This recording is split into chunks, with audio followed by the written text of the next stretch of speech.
새해가 밝았습니다. 새해 첫 방입니다, 오 선생님. 네, 올해도 세계로. 세계로. 그렇죠. 세계로 뻗어가는 본게임. 좋습니다. 밀리터리 사이언스의 심연 만난 본게임 오늘도 본 내용으로 곧장 진격해보도록 하겠습니다. 안녕하세요. 저희는 본게임 2MSG입니다. 오늘의 주제 영상을 통해서 확인하시죠.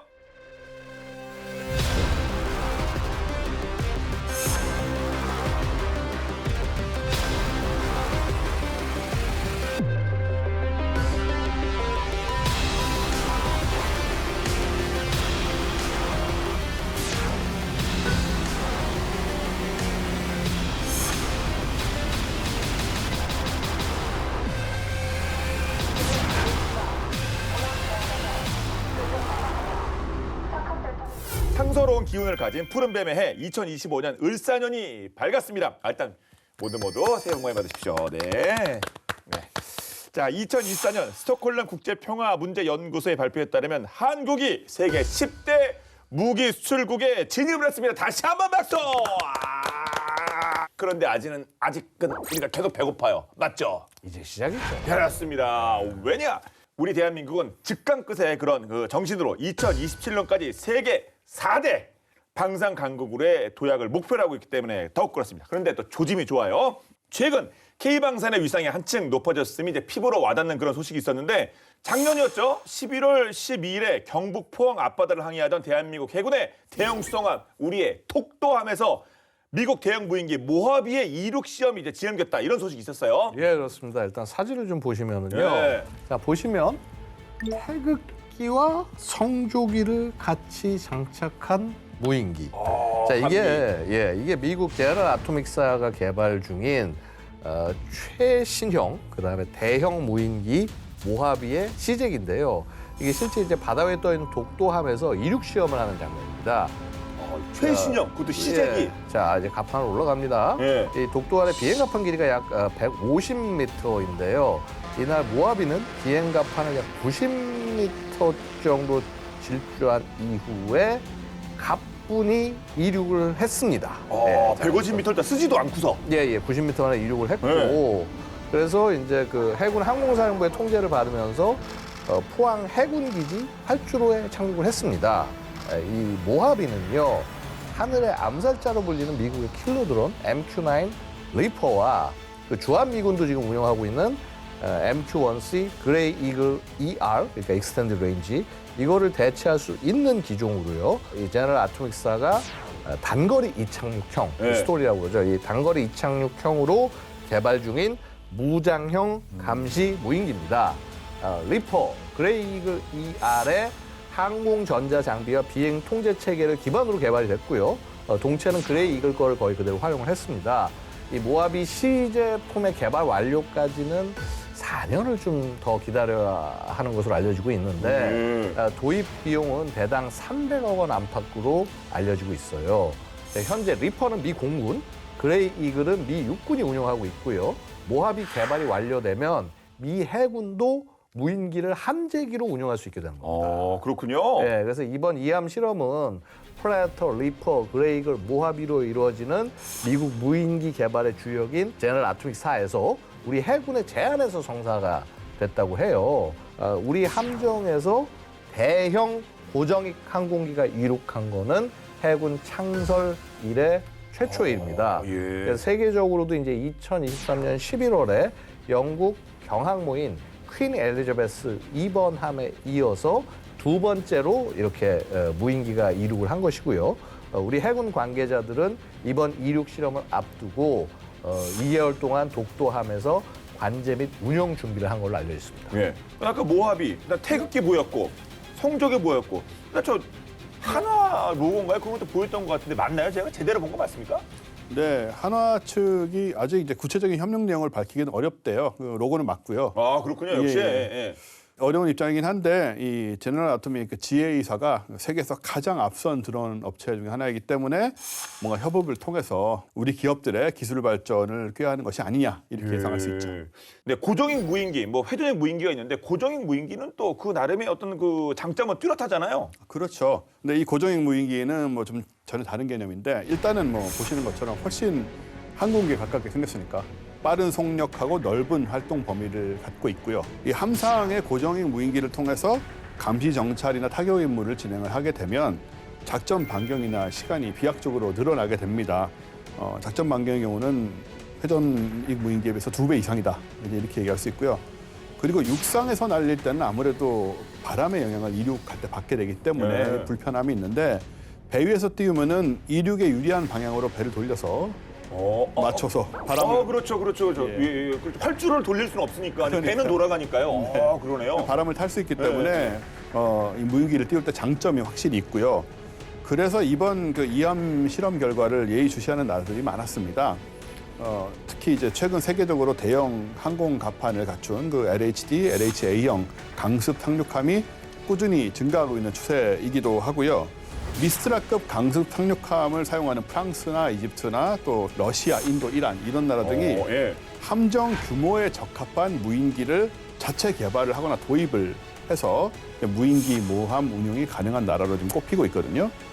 그래서 한마디로 이제 항공모함은 좀 진입장벽이 많이 높지 않습니까? 운영비가 얼마나 많이 들겠습니까? 만드는 것부터 시작해서 운영 비용에 비행기 뭐, 갖추기도 그렇고. 크기도 그렇고 네. 여러 가지로 이제 그러니까 해군의 그 대형 플랫폼에서 무인기를 운용하는 이 모델이 새로운 글로벌 방산 트렌드가 아니냐 예. 이렇게 보여지는 거죠. 소위 그 무인기 모함이라고 해야 될까요? 뭐 이런 걸 운영하는 나라가 실제로 있습니까? 선두주자 국가가 있어요. 있어요? 튀르키예요, 튀르키. 튀르키예. 예. 그 지난 4월에 그 세계 최초의 무인기 운영 경항모로 평가되는 아나돌루함을 취역시켰는데요. 이 아나돌루함은요, 길이가 231m, 배수량 27,000톤급의 경항모로 바이락타르 TB3, 그다음에 크슬레마와 같은 다양한 무인기를 탑재할 계획입니다. 그러니까 튀르키예가 이 경항모를 갖게 됐나 보군요. 네, 맞습니다. 이 아나돌루함은 네. 튀르키예 해군 최초로 대형 항공 갑판과 독립 경납고층을 확보한 경항모로요. 튀르키예의 세데프사와 스페인의 나반티아 조선사 이 두 군데에서 이제 건조를 했어요. 터키와 이 스페인의 이 두 조선업체가 컨소시엄을 구성해서 2015년에 건조 계획을 체결을 네. 했고요. 그래서 2015년에 건조 계획 체결해가지고 했으니까 거의 한 10년 만에 이 튀르키예 해군에 인도가 된 거죠. 네. 그 우크라이나 전쟁 때 특히 튀르키예의 어떤 그 무인기 저희가 많이 소개해드렸던 것 같은데 그러다 보니까 무인기 모함을 만들고 와 튀르키예 엄청난 발상이고 또 대단하기도 합니다. 네, 그렇긴 한데요. 그 내막을 보면 사실은 이게 좀 의도한 게 아니고 그거 아니에요? 무슨 새로운 트렌드를 막 선도하는 막 치고 나가는 거 아닙니까? 프론티어 정신? 뭐 어쩌다 그렇게 된 상황에 가까운데 그래요? 예, 가장 큰 문제가 뭐였냐면은 이 아나톨루함이 경항모이긴 한데 함재기로 우리 그 F-35B 수직 이착륙기를 운용할 수가 없게 됐다라는 거죠. 그때 뭐 하나 걸렸었는데요. 예. 그때 미국이랑 뭔가 좀 갈등이 있었는데. 그렇습니다. 우리 네. 저 소개해드린 바 있었는데 이 기술적인 문제가 아니고 2017년에 튀르키예가 러시아의 방공 시스템 유명한 그 S-400을 도입을 하게 됩니다. 그것 때문에 미국이 F-35 금수 조치를 내려버리죠. 그렇죠. 예. 근데 이게 사실 미국 입장에서는 당연히 F-35 관련 정보가 러시아로 이제 제공될지도 모른다라는 그런 우려를 했던 것인데 튀르키예 입장에서는 사실은 튀르키예가 F-35 사업의 레벨 3 파트너였거든요. 그런 상태에서 프로그램에서 퇴출 조치까지 됐고 F-35를 수입도 못하게 되는 그런 상황이 돼버린 거예요. 네. 그러면 우리 딴 거 산다. 튀르키예 뭐 딴 거 사면 되는 거 아니고 다른 함재기 사면 되는 거 아니에요? 다른 함재기가 없습니다. 없어요? 지금 현 시점에서 F-35B처럼 수직 이착륙이 가능한 이런 함재기 생산 라인이 가동되는 것이 없어요. 전 세계에 없어요? 전혀 없고요. 과거에 우리 유명한 해리어가 있었는데 그 영국 쪽에. 네, 이거 다 생산 중단된 상태고 함재기를 구한다는 문제가 이제 생겨버렸는데 사실 뭐 항공모함 운용을 상정한 통상형 함재기들, 그러니까 수직 이착륙기가 아닌 예. 함재기들은 뭐 미국이나 프랑스, 러시아, 중국들이 생산을 하고 있죠. 그런데 당연히 이제 넓고 긴 착함 공간하고 그다음에 어레스팅 기어 이런 강제 착함 장치를 갖춰야만 운영이 되는 것이기 때문에 이 아나톨루 함선을 쓸 수가 없다. 예. 경항모다 보니까 결국은 다른 방법을 모색해야 되는 그런 입장에 놓였던 겁니다. 그러니까 경항모를 준비를 했는데 거기에 그 싣고 다닐 비행기가 없다, 함재기가 없다. 그래서 찾고 뭐 고육지책일까요? 하여튼 뭐 플랜 B일지 C일지 모르겠는데 찾은 게 이제 무인기 항모함이 무인기 항모입니까 그러면? 그런 거죠. 네. 튀르키예 해군이 사실 백방으로 아나톨루함의 운용성을 확보할 대안을 찾기 위한 과정에서 결국은 무인기 모함으로 쓰는 방법밖에 없다 이렇게 결론이 난 것이고, 근데 결과적으로는 이제 선택의 여지가 없었던 건 불가피한 상황이었지만 세계 최초의 무인기 항공모함이라는 타이틀은 갖게 된 거죠. 네, 뭐 그렇죠. 우여곡절 끝에 하여튼 그런 네. 명예라고 해야 될지 하여튼 뭐 기록은 갖게 됐나 봅니다. 세계 최초. 근데 그 아나돌루함과 조합을 이룬 앞서 뭐 그림이 좀 나왔었는데 TB3 크질레마 이건 뭐 어떤 무인기입니까? 새 것처럼 보이던데요? 일단 TB3 얘기를 드리면요. 우크라이나 전쟁이 처음에 이제 발발했을 때 러시아군을 정말 괴롭혔던 우크라이나 군이 운용하던 무인기 바이락타르에서 만든 TB2라는 무인기였어요. 노래도 나왔잖아요. 바이락타르, 바이락타르. 예. 바이락타르. 사장님도 바이락타르라면서요. 예. 하여튼 뭐 그러니까요. 사장님 본인 이름으로. 예. 근데 이제 그래서 뭐 말씀하신 대로 이렇게 막 노래까지 나오면서 전 세계적으로 너무 유명해졌는데 유럽, 중동, 아시아, 아프리카 도합 31개국에서 도입해서 운용 중입니다. 그 가성비가 너무 뛰어나서 그런 거예요. 근데 어쨌거나 이 바이락타르 TB2의 후속 모델로 나온 게 바로 바이락타르 TB3인 거죠. TB2랑 그렇게 외양이 크게 달라진 것 같지는 않아요. 2024년 3월에 처음 공개됐고요. 전장이 8.35m, 익폭이 14m, 높이는 2.6m, 그다음에 최대 이륙 중량은 1,450kg, 최대 속도 160m, 24시간 연속 비행 능력을 자랑합니다. 기존 바이락타르 TB2와 비교하면요, 동체가 확실히 커지긴 커졌고, 특히나 이제 최대 이륙 중량하고 그러면 어떻게 되냐면 이제 무기를 장착할 수 있는 하중이 거의 2배로 늘어나면서 공격력 역시 그거에 비례하게 늘어날 걸로 그렇게 예상이 됩니다. 그리고 짧은 활주로를 가진 경항모에서 이착륙이 용이하다. 왜 날개가 크고 하니까 확 양력을 더 잘 확실하게 받을 수 있다. 자, 이런 장점을 갖추고 있습니다. 그래서 이 바이락타르 TB3의 이 킥은 세계 최초로 주익을 접을 수 있는 무인기로 개발됐다. 항모에 넣어야 되니까요. 예. 그렇죠. 무인기 쪽에 세계 최초는 이 튀르키예가 많이 지금 뭐 선점하는 것 같은데 예. 이 크질레마 이거 성능은 어떻답니까? 크질레마는 튀르키예어로 빨간 사과를 뜻하는데요. 아 예. 예, 사실은 모양이 기존의 5세대 스텔스 전투기하고 상당히 유사한 외관을 갖고 있습니다. 그건 그런 것 같습니다. 예. 예. 스텔스 무인 전투기는 그 미국, 러시아, 중국, 프랑스 같은 군사 강국들이 지금 개발 중인 첨단 무기이고요. 튀르키예 무인 기술력이 이제 이 정도까지 왔다 이렇게 볼 수 예. 있는 부분이 있고, 2022년 12월에 첫 시험 비행을 성공적으로 완료를 했는데요. 당시에 450m 정도의 활주로에서 이륙을 해서 3시간 20분 동안 비행을 하고 이렇게 착륙해서 전 세계적인 관심을 받았습니다. 이 영상 보시면은 실제로 뭐 우리 F-35나 이런 거랑 좀 비슷하게 생긴 앞에 바이락타르하고 좀 느낌이 다르죠, 생긴 게. 그런데요. 예. 크질레마는 최대 이륙 중량이 6톤이고 탑재 중량은 1.5톤, 전투 행동 반경은 약 920km, 그리고 10.7km 고도에서 5시간 동안 비행을 할 수 있고요. 튀르키예 방산업체인 아셀산이 개발한 또 A사 레이더를 장착을 했고 단발 터보 제트 엔진을 갖고 있습니다. 무장은 사거리 250km 이상의 SOM-J 순항 미사일 같은 것으로 이제 무장이 돼 있고, 이에 더해서 크질레마는 이 단거리 이착륙 기능이 탑재가 돼서 아나둘루함에서 활용될 예정이다. 그래서 2024년부터 생산이 시작됐고 올해는 아마 본격적으로 실전 배치가 되지 않을까 이렇게 보여집니다. 예. 이 아나돌루함이 이게 무인기 모함이라고 하는데 그 실전에서 어떤 역할을 해낼지 뭐 궁금하긴 한데요. 이렇게 뭐 무인기 모함 이게 운영하는 나라가 일단 뭐 가장 먼저 한 것은 튀르키예고 그 다음 뭐 그 다음 이렇게 준비된 나라가 있습니까? 자, 중국이에요, 중국. 역시 또 무인기 하면 중국이죠. 예. 중국이 4번째 항공모함을 건조를 했는데 이게 무인기 항모가 아닌가 그렇게 추정이 되고 있어요. 작년 5월에 이제 중국 함선 한 척이 양쯔강의 한 조선소에서 포착된 이 위성 사진입니다. 어떤 걸 봐야 되는 거예요? 배가 도 많아서 이게. 저요 지금 요거 있죠.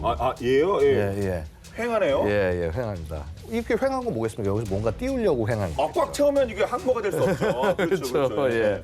이게 2022년 12월에 진수됐는데 이전에 한 번도 공개된 적이 없는, 그래서 야오닝, 산둥, 푸젠에 이은 중국의 4번째 항모라는 겁니다.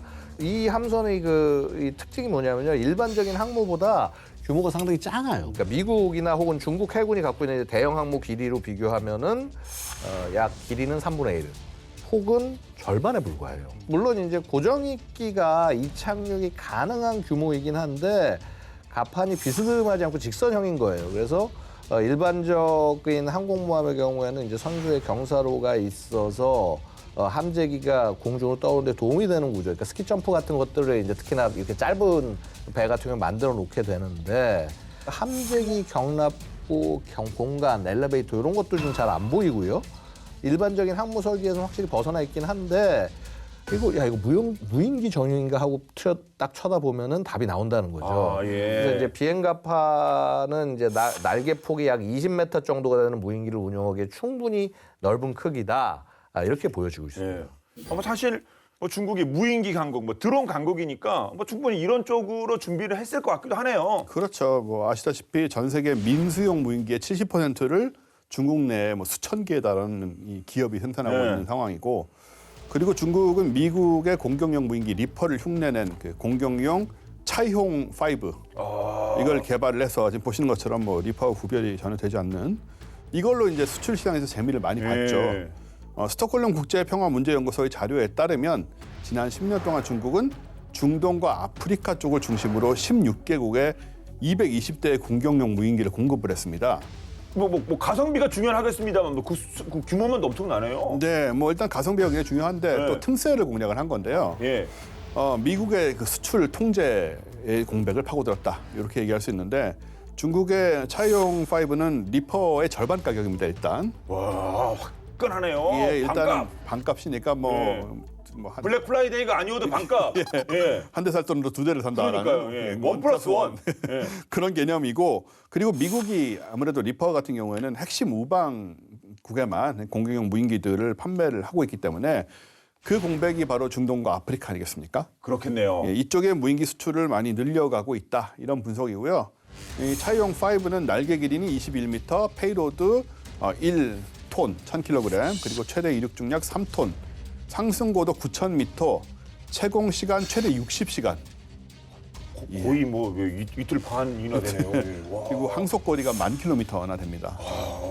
다만 아직 이 차이용 5의 단거리 이착륙 기능은 확인된 바가 없습니다. 그렇지만 해상 버전 모델이 2020년 7월에 첫 비행이 실시됐다는 보도가 있는 만큼 아마도 함재 무인기로서의 가능성을 지금 갖춰가지 않을까라는 추측을 할 수 있죠. 그렇군요. 여기서 그치지 않고 작년, 그러니까 2020년 6월에 최신형 스텔스 폭격 무인기 페이롱2, 비룡, 페이롱2를 공개했습니다. 그래서 사진 나온 모습이고요. 스텔스 폭격 무인기. 예, 강습 상륙함에 탑재가 가능한 걸로 알려지고 있습니다. 예, 중국 인민해방군이요, 당시 그 외국 군 관계자들을 초청해서 중국의 무인기 기지를 참관시켰는데 이 자리에서 이 페이롱2를 공개를 한 거예요. 이 페이롱2는 그 중국의 민영 기업인 중텐다오쿵이라는 회사가 개발을 했습니다. 무게 22톤이고요. 무려 6톤의 그 적재량을 자랑을 합니다. 스텔스 기능을 갖추고 있어서 탐지가 될 가능성이 굉장히 낮아졌고요. 군수물자 수송용으로 사용할 수 있지만은 무인 폭격기로도 충분히 사용 가능하다. 지금 이렇게 평가를 하고 있고요. 이 페이롱2가 강습 착륙하게 탑재돼서 이제 원양 작전을 수행을 한다면 장거리의 목표물을 타격할 수 있다는 건데, 이 그 페이롱2의 최대 그 항속 거리는 7,000km에 달합니다. 그래서 이는 그 하와이와 괌을 작전 반경으로 하고 있는 것이구나라는 걸 알 수 있게 되는 것이고요. 예. 그래서 이렇게 스펙이나 이런 걸 보고 있으면 중국의 무인기들은 정말 엄청납니다. 이게 도저히 감당할 수가 없는데, 아까 지금 왜 그 차이홍 5 얘기해 주셨잖아요. 이게 보고 있으면요, 처음에 이 중동 국가들이 야, 어떻게 이 가격에 나올 수가 있어? 반값이라잖아요. 반값이에요. 뭐 블랙 프라이데이. 예. 사왔는데 당장 사야죠. 싼 게 비지떡이에요. 운용을 해보면은 이렇게 내구성이나 이런 것들이 충분히 안 나오고 그러니까 미국이 보는 우리 무인기처럼 정확하게 표적에 맞추고 이게 생각처럼 잘 안 되는 거예요. 그래서 이제 좀 몇 년 쓰다가 빨리 이제 이렇게 도태시키는 경우들이 있다고 합니다. 그러니까 여전히 아직은 조금 좀 한계가 있긴 있는데, 근데 뭐 중국도 계속 발전하고 있지 않습니까? 우리 중국 물건 수준이 예전부터 많이 높아졌잖아요. 아유, 그럼요. 네. 예. 그래서 결국은 그렇게 되는 날이 되면은 역시 중국 무인기 능력이 훨씬 더 신뢰성이 높아지지 않을까 싶네요. 예. 그러니까 뭐 방금 말씀하신 뭐 페이룽 뭐 이런 여러 가지 그 무인기들이 나는 위협적이니까 이 모하비도 우리 독도함을 뭐 테스트 배드라고 해야 될까? 이렇게 삼아서 뭐 훈련도 하고 뭐 그런 거 아니겠습니까? 뭐 그렇긴 한데 네. 근데 일단 해군이 얘기하는 거는요. 이번에 이제 그 이함 실험이 모하비를 도입하려고 우리가 한 건 아니다. 한번 같이 이제 코웍을 해본 거고 한번. 아, 그래 우리 당장 뭐 도입하는 거 아니에요? 네, 근데 이제 뭐 어쨌거나 그럼에도 불구하고 여지는 열어놨어요. 모하비를 포함해서 다양한 무인기 도입을 검토 중이다 이렇게 설명을 했습니다. 사실 이게 무인기 도입이라는 게 거스를 수 없는 대세고. 그럼 그다음에 빠르고 정교한 케이스 스터디를 이번에 모하비 이함 시험을 통해서 한 거고요. 결국 이렇게 우리 해군이 관심을 갖고 노력을 하는 한 결과가 나오지 않겠습니까? 저 사실 뭐 이제 예전에도 뭐 몇 년 전부터 이제 이렇게 해군 만나 뵈면은 우리 무인기 항모는 잘 진행되고 있습니까? 제가 많이 여쭤보면은 아주 옛날에는 뭐 관심도 없고 그러다가 최근 여쭤보면은 굉장히 많은 계획과 아이디어들을 갖고 있는 모습을 볼 수가 있어요. 예. 예. 그러니까 이렇게 뭐 전 세계가 움직이고 있으니 우리 한국도 그에 맞춰서 뭐 리액션하지 않을 수 없을 것도 같은데, 근데 그 독도함에서 모하비가 앞서 이륙하는 모습 보였잖아요. 그런데 착륙은 독도함으로 안 했거든요. 그렇죠. 일단 뭐 포항 해군기지로 착륙을 했으니까 네. 예, 그런 상황이고요.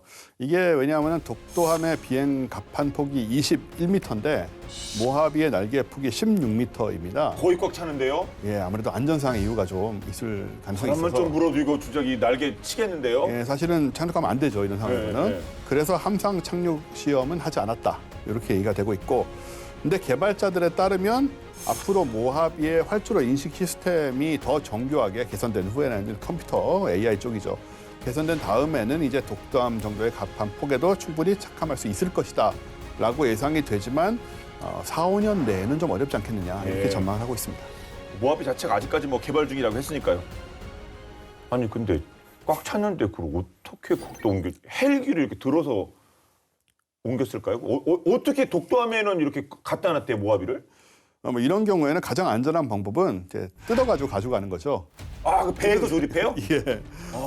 일주일 전에 분리된 부품들을 독도함 경납고에 일단 데리고 와서 가지고 와서 배 안에서 조립을 했고요. 요거를 실험 당일에 이제 항공기 이송용 엘리베이터에 태워서 비행 갑판으로 올렸는데 뭐 엘리베이터 자체도 날개폭 16m, 길이 9m의 모하비를 옮기기에는 상당히 좀 빠듯한 크기였습니다. 예. 그러다 보니까 이걸 또 다 조립을 하지도 못하고 모하비 앞부분에 장착된 1m 길이의 안테나 형태 그 피토 튜브라는 게 있는데 계측 센서죠. 이거는 또 따로 비행 갑판에 가지고 올라와서 마지막에 조립을 했다고 합니다. 현재 상황에서는 독도함이 좀 그 공간이 빠듯하긴 한 것 같네요. 예. 근데 그 모하비 이륙거리가 또 화제가 되고 있는데 이거 진짜 앞서서도 뭐 이착륙, 뭐 단거리 이착륙 기능이라는 게 따로 있을 정도로 중요한 기능인 것 같은데 무지무지하게 짧다면서요? 그러니까 원래 이제 모하비 아까 모체라고 말씀드리시는 리퍼나 네. 아니면 그레이글 이거는 최소 이륙거리가 한 1000m 정도가 필요해요. 그러니까 거기다 이제 뭐 안전등 여러 가지 이유로 해서 이제 좀 여유를 주면은 1500m 정도의 활주로가 필요합니다. 근데 이 정도면 사실 뭐 거의 전투기 뜨고 내리는, 아니 전투기보다도 더 길어요. 이거 거의 뭐 웬만한 수송기 뜨고 내리는 그런 활주로에 가깝고요. 사실은 그 미국 저 원자력 추진 항모 같은 경우도 비행갑판 활주로가 300m 수준이라서 뭐 리퍼나 그레이글 이거 운용 안 돼요. 근데 그래서 등장한 게 이제 이 모하비가 등장을 한 거고요. 현존하는 고정 무인기 중에서 이륙에 필요한 활주거리가 가장 짧은 152m입니다. 예. 10분의 1 수준이에요. 10분의 1. 그러네요. 예. 10%. 예. 예, 그리고 이제 뭐 리퍼, 그레이글은 반드시 이제 활주로가 포장된 활주로여야 되는데 모하비는 비포장 활주로에서도 운용할 수가 있다고 해요. 아니 비포장이면 속도가 안 나는데 그러면 자연적으로 양력도 못 받는 거 아닙니까? 이렇게 막 달려나가는데 이게 어떻게 가능한 거죠? 일단 중요한 건 날개를 바꿨다는 부분이고요. 날개가 새로 개발된 단거리 이착륙용 아주 큰 날개가 장착이 됩니다. 아, 예. 뭐 그 외에도 여러 가지가 필요했겠지만 일단 그게 가장 핵심인 것 같고 이 고양력익이라고 불러요. 하이리프트 윙이라고 하는 이거를 이제 장착을 했고 날개가 바뀌면 또 연료 탑재 정도 늘어나게 되죠. 날개에 연료가 들어가게 되기 때문에 예. 그것 때문에 받는 또 여러 가지 뭐 이익도 있습니다. 근데 날개 외에도 당연히 엔진을 또 강하게 해야만 강한 추진력을 통해서 빨리 뜰 수가 있기 때문에 엔진이 그레이글은 165마력짜리 엔진을 사용을 하는 피스톤 엔진을 쓰는데 모하비는 3배에 달하는 450마력. 가스터빈 엔진, 이 롤스로이스 M250 엔진인데요. 롤스로이스요? 추진력이 말도 못하게 강해졌죠. 그러다 보니까는 이거 다 합치니까 이렇게 빨리 틀 수 있을 뿐만 아니고 최대 제공 시간도 24에서 25시간씩 돼서 커졌지만은 그레이 이글하고 차이가 없고, 그리고 랜딩 기어를 아까 말씀하신 대로 이제 비포장 활주로 용해 아주 터프한 랜딩 기어를 사용하게 됩니다. 그렇기 때문에 이제 비포장에서 착륙, 이착륙이 가능한 상황이 되었고, 도입 비용은 대당 300억 원 안팎으로 알려져 있습니다. 근데 이제 이렇게 거리가 짧으면은요, 육군도 뭐 공군 기지급의 설비 없이도 그 야전의 비상 활주로 정도에서도 충분히 운영이 가능해요. 특히 산악 지역에 많은 우리나라에서는 이제 보통 비상 활주로 이제 400에서 500m 정도 이제 비상 활주로가 있는데, 여기서 만약에 무인기를 운영할 수 있다?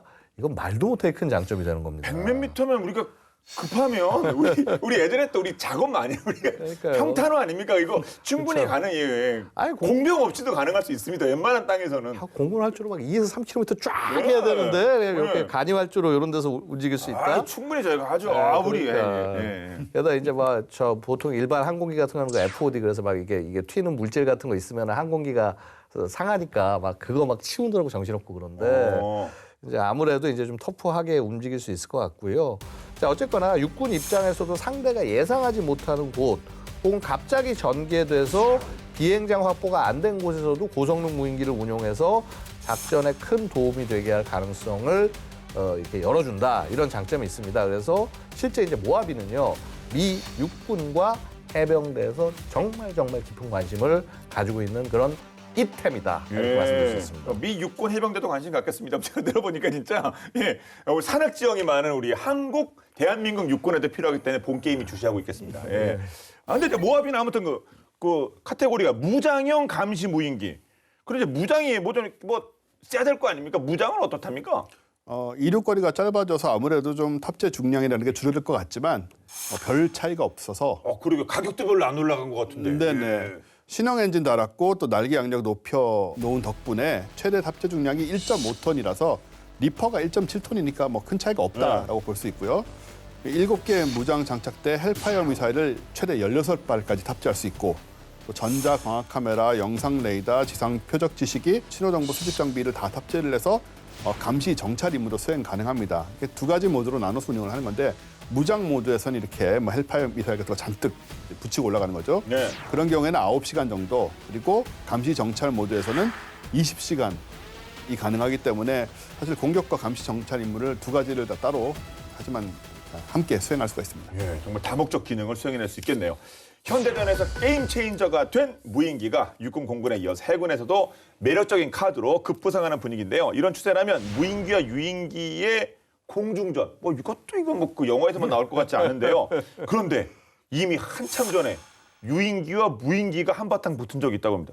무인기 나온 지가 얼마 안 돼서 이게 아주 오래된 얘기 같지 않은데 언제일지 놀라실 겁니다. 본방자사에서 살펴보겠습니다.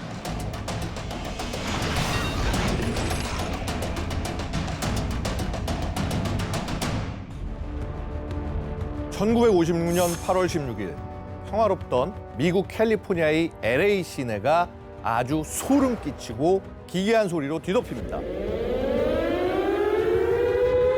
소리의 정체는 항공기를 이용한 충격이나 폭격을 알리는 공습 경보 사이렌이었죠.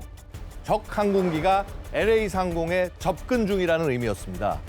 아니 대체 누가 미국의 방공망을 뚫고 본토를 침공한 걸까요?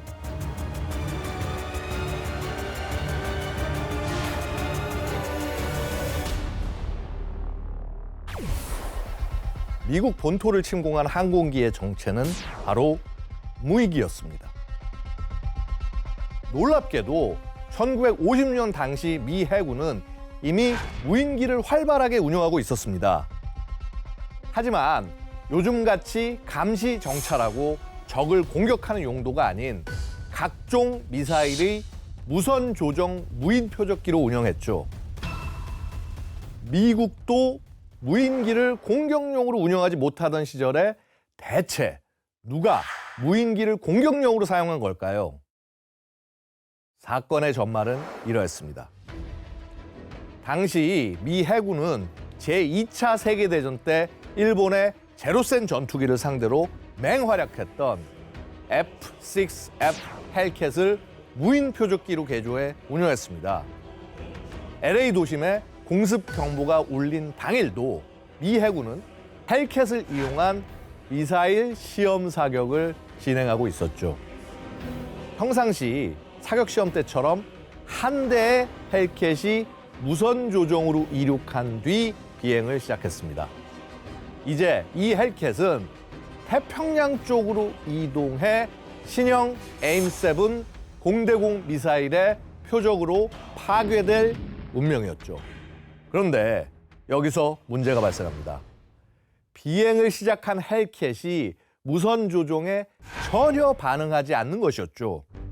해군 관계자들은 귀찮은 일 하나 더 늘었다며 대수롭지 않게 여기고 있었는데요. 헬캣에는 무선 조종이 먹통이 될 시에 자동으로 추락하는 장치가 있었기 때문이죠. 그런데 그 순간 자동 추락 장치도 전혀 들어먹질 않는 겁니다. 이것도 사실 별로 큰 문제는 아니었습니다. 이미 경로는 태평양으로 정해놨으니 미사일에 맞진 않더라도 결국 바다에 추락할 운명이니까요. 해군 관계자들은 헬캣이 항명한다며 웃고 떠들었죠. 하지만 이 웃음은 오래가지 못했습니다.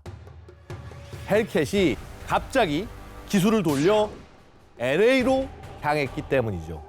만약 이 헬캣이 LA 인구 밀집 지역에 추락해 민간인 사상자라도 생긴다면 그날로 해군 관계자의 목이 몇 개가 달아날지 알 수 없었습니다.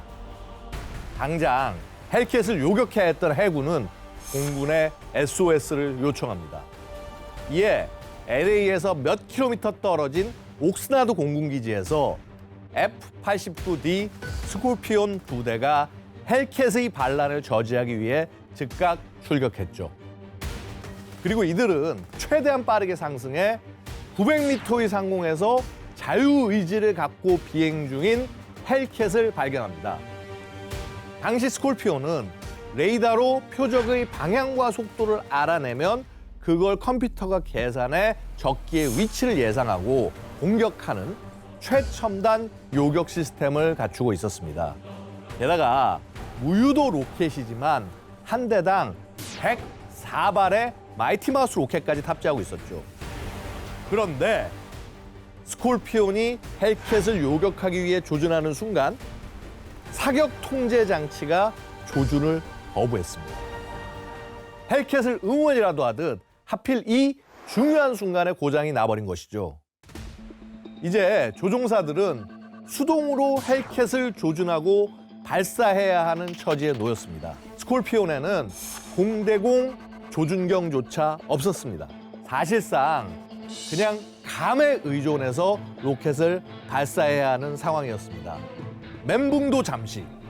스콜피온 조종사들은 어찌됐건 한 대만 맞으라는 심정으로 헬캣을 향해 208발의 로켓을 몽땅 퍼붓기 시작했죠.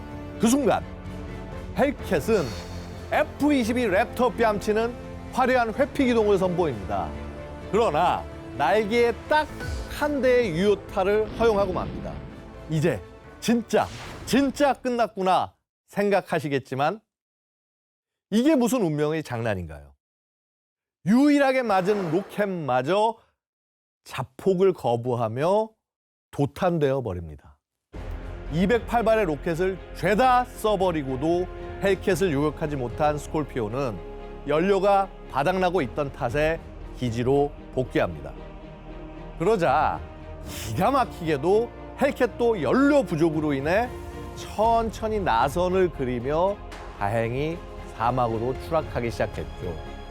해군과 공군 모두 환호성을 질렀습니다.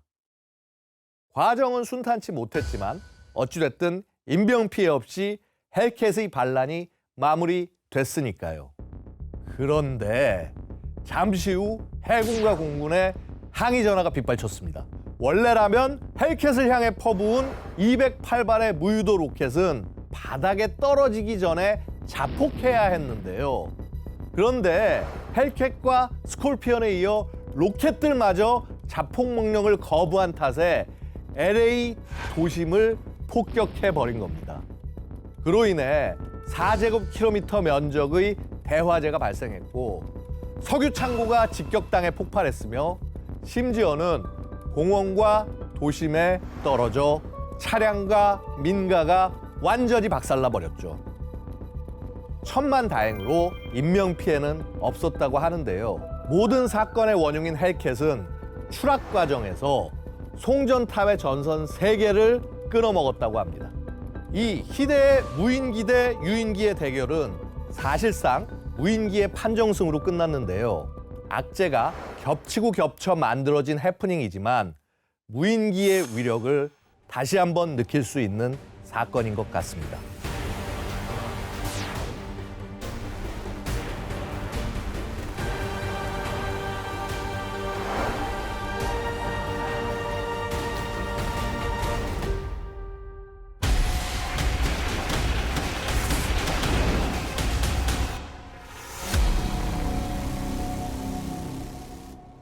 자, 무인기 모함.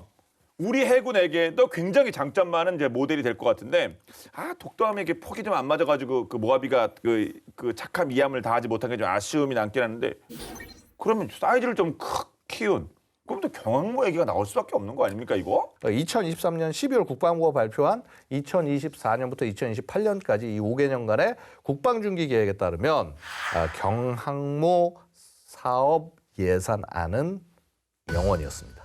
0원. 영원이면은 제 은행 잔고보다도 안 되는 거 아닙니까?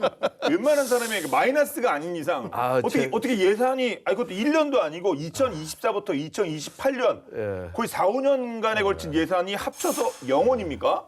저도 하지 말라는 거 아닙니까 이거? 네, 저도 영원이라 할 말은 없습니다만 어쨌거나 예. 자 다만 그 방위사업청 관계자는 이렇게 얘기합니다. 관련 예산이 반영되지 않았다고 해서 경항모 사업 중단을 의미하는 건 아니다. 추후 함탑재형 전투기 국내 개발 가능성 정책 연구 등 그 심도 있는 검토를 한 이후에 사업 추진 방향을 결정한 예정이다 이렇게 설명을 했었어요. 그래서 지난 10월에 그 해군본부 국정감사에서 우리 양용모 해군참모총장님이 경항모 도입을 위한 국방정책 연구가 진행되고 있다 이렇게 언급을 하시기도 했습니다. 그럼 뭐 경항모 도입의 그 불씨가 완전히 꺼졌다. 뭐 이런 상황은 아니군요. 그럼요. 뭐 언제든지 얼마든지 다시 살려낼 수 있는 상황이긴 하고요. 이제 다만 목표를 좀 명확하게 해야 됩니다. 이제 늘상 우리 해군 항모 이 얘기를 할 때 하는 게 이게 도대체 우리가 이 수많은 세금을 어떤 목표에 쓸지 좀 명확히 했으면 좋겠다.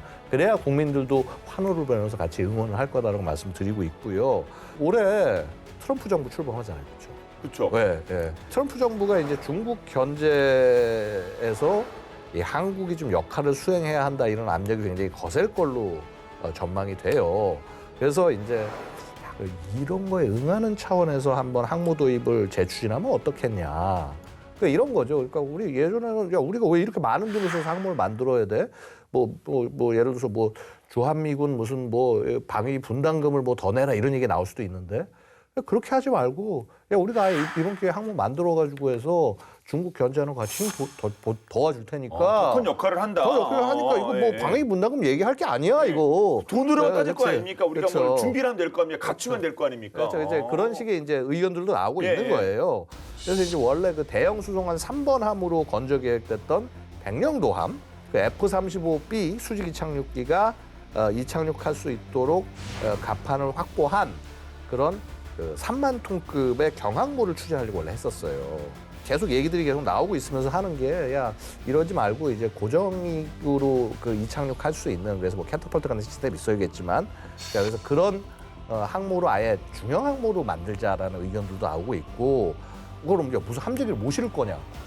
우리 있잖아요 KF-21 이거를 함재기형으로 개발을 한다거나 아니면 한국형 무인 전투기를 그 함재기 탑재형으로 개발해가지고 해서 운영하는 거 그런 아이디어도 제시가 됐습니다. 무인기 모함이라는 새로운 개념이 각광받는 시점에서 이 사업이 중단됐던 경항모 사실상 중단이잖아요 이게 연구만 지금 이제 계속하면서 군불 떼우고 있는 건데 이거를 이 경항모를 무인기 항모로 검토해 볼 만한 거 아니냐? 네. 자, 이런 거에 이제 의견들이 이제 조금 더 힘을 받고 있는 거죠. 그런데 그럼 우리 기술로 만들 수 있는 무인기가 있느냐? 근데 솔직히 있잖아요, 우리. 한국형 리퍼라 불리는 중고도 정찰형 무인항공기 MUAV. 이게 그냥 좀 개발하는 게 아니라 지금 양산이 시작된 거 아닙니까, 이미? 네, 양산이 시작이 됐습니다. 네. 한국공군의 이 독자적인 감시 정찰 전력 확보를 위해서 2008년에 그 ADD 주관으로 개발이 본격이 됐었고, 그다음에 대한항공이 체계 개발을 진행을 했고, 개발 시작 17년여 만인 2024년부터 생산에 들어갔습니다. 네, 전 세계에서 현재 4개국만 보유하고 있는 최고의 경쟁력을 갖춘 자산이다. 이 KUSFS는 길이 13m, 폭 26m, 그리고 엔진이 리퍼보다도 강력한 1200마력의 터보 프롭 엔진을 장착을 하고 있고요. 그래서 최장 24시간 동안 채공할 수가 있습니다. 고도 6에서 13km 상공을 날면서 100km 박 지점에 고해상도 영상을 촬영할 수 있고, 말이 100km지 뭐 대단한 거죠. 서울 도심에서 100km 떨어진 개성 일대 북한군 움직임을 정찰할 수 있다. 그래서 독자적인 대북 전략 감시 능력을 확보했다라는 의미가 되고, 동시에 이제 미래 무인기 전력을 구축하기 위한 기술적 기반을 닦았다, 이렇게 평가가 되고요. 또 KUSFS는 기체하고 지상 통제소 그리고 임무 장비 이렇게 구분이 됩니다. 기체는 전자광학 및 적외선 센서, EOIR 센서죠.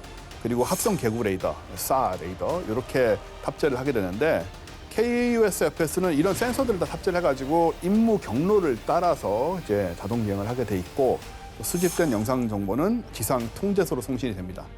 지상 통제소에서 이 기체의 이착륙이 임무를 통제할 뿐만 아니고 이렇게 받은 영상 정보를 또 영상 판독 처리 체계로 송신하는 그런 역할을 담당을 하게 되고요. 게다가 국산 공대지 미사일인 천검을 장착을 해서 정찰은 물론이고 공격용으로도 활용할 그런 정도입니다. 네. 그리고 리퍼하면 뭐 하늘의 암살자 이렇게 불리면서 쪽집게식 정밀 타격이 가능한 것으로 잘 알려져 있는데, 이거의 한국형 우리 KUSFS 쪽집게식 정밀 타격. 이것도 이 얘기 나오면 저 위쪽에 있는 누구는 엄청 불안해하지 않겠습니까? 그래서 일단 이제 리퍼 언제나 굉장히 두려워하는데요. 그러니까 리퍼가 이제 적 수뇌부나 이제 테러 조직 그 지휘부를 제거하는 소위 참수 작전에 주로 투입된다는 점에서 북한이 정말 예민해하는 무기 체계입니다. 이제 작년 8월에 일본 오키나와 그 가데나 미 공군기지에 리퍼 6대가 추가 배치된 거를 두고 북한은 경계 근무의 탈을 쓴 선제 공격 준비다, 이렇게 맹비난을 했어요. KUSFS가 양산이 된다. 이게 지금 양산 순서가 어떻게 되냐면 RQ-105K라고 해서 이제 아직 미사일 장착 안 하고 정찰만 되는 버전이 지금 이제 양산이 돼서 배치가 된 거고요. 천검까지 장착해서 지상 공격이 가능한 건 MQ-105K입니다. 이제 그게 이제 양산이 돼서 배치가 된다. 그러면은 정말 북한은 엄청 두려워할 수밖에 없는 거죠. 물론 이제 북한도 보면 왜 리퍼를 흉내낸 이제 그 사실 무인기를 이미 2003년에 열병식을 통해서 보여주긴 했어요. 근데 이미 2년이 지났는데 그 운용하는 거 한 번도 우리 본 적이 없습니다. 그래서 우리 그때 당시에 이게 약간 능력이 좀 안 되는 게 아니냐라고 생각을 과시용이 했었는데, 아니었나. 그냥 모양만 만들어 놓은 게 예. 아닌가 그랬는데 그랬을 가능성이 있고요. 물론 지금 북한이 우크라이나 전쟁 어쨌거나 참전을 하면서 거기서 러시아와 이제 실제 전쟁도 해보고 러시아 협력도 받고 하면은 과거보다는 훨씬 나아지긴 할 거예요. 그래서 그런 것들 너무 우리 무시하지 말고 접근해야 되지 않을까 생각이 됩니다. 네. 2025년 을사년의 첫 시작, 미국 신형 암살 드론 모하비가 우리 독도함에서 이륙에 성공했다는 소식과 함께 중단됐던 경항모 사업이 무인기 항모 이슈와 함께 다시금 부활할 수 있을 것인가에 대해서 저희가 숨가쁘게 이야기를 나눠봤는데요. 자, 끝으로 어떠셨습니까? 한 말씀 부탁드리겠습니다. 작년 11월에 네. 일론 머스크가 F-35 같은 거 왜 만드느냐, 드론으로 다 해결되는데 라는 말을 해서 화제가 된 적이 있습니다. 이 경우에는 지금 AI 발전 속도를 보고 있으면, 저 같은 경우는 계속 보고 있으니까 네. 너무나 빨라서 실제로 물론 이게 성급한 얘기입니다만은 몇 년 후면 어떻게 될지 모르겠다는 생각이 좀 들어요. 그러게요. 예. 예, 그렇게 생각을 하면 지금 이 방향, 뭐 독도함의 무인기 항모화라든가 이런 쪽의 방향들은 틀리지 않았다라고 생각이 돼서, 뭐 순식간에 모든 게 다 대체되지는 않겠지만 이 무인기 발전 속도가 우리의 예상보다 한 걸음 이상 빠를 수 있다. AI 적용 속도도 예, 예. 그건 항상 염두에 두고 좀 준비를 해나가야 된다, 이렇게 생각이 듭니다. 아, 그렇겠네요. 저는 쓴소리 좀 하고 싶어요. 뭐냐면 우리가 맨날 무인기가 첨단이다 중요하다 얘기하지만은요. 결국은 그러한 무인기를 만들어내기 위해 굉장히 기본적인 부품과 장비들 같은 것들이 있습니다. 근데 이게요. 사실은 아직도 우리가 중국에 대한 의존도가 높아요. 물론 지금 세계 무인기 시장 자체가 중국이 저희 장악하고 있고 많은 부품들을 당연히 생산하고 있기 때문에 그렇긴 하지만은요. 기본적으로 이제 이 우리의 기술 이런 것들을 기반으로 한 것들이 안 되면은 정말 제대로 된 개발을 할 수가 없는 상황입니다. 소부장이라고 하죠. 예. 이 드론 소부장에 관해서 국가적으로 대책을 세워서 육성하지 않으면요. 이거 육성이 안 됩니다, 이게. 굉장히 많은 무인기들이 지금 미국에서 양산이 되고 있는데 지금 그것들을 보고 있으면은요. 생산이 못 쫓아가요. 그러니까 이미 지금 주문해도 5, 6년 뒤에 막 받고 이렇게 되는 상황이에요. 그러니까 미국이 어떻게 하고 있냐면 자기는 혼자 안 하고 그래서 정말 우리가 친한 나라랑 같이 나눠 가겠다. 그러니까 일본은 지금 미쓰비시가 그걸 받아가지고 같이 가고 있는데 우리는 아직도 못 받고 있거든요.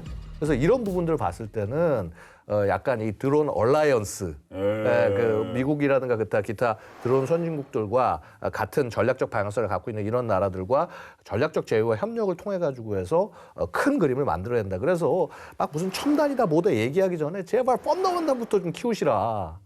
이 말씀을 좀 드리고 싶습니다. 예. 적극적으로 동의하는 부분입니다. 예, 특히 이게 방산에 관련된 예, 부분이니까 예, 더욱더 그런 것 예. 같습니다.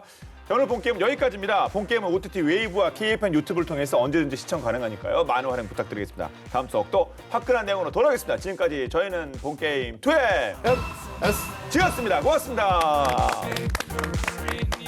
순식간에 바뀌니까요.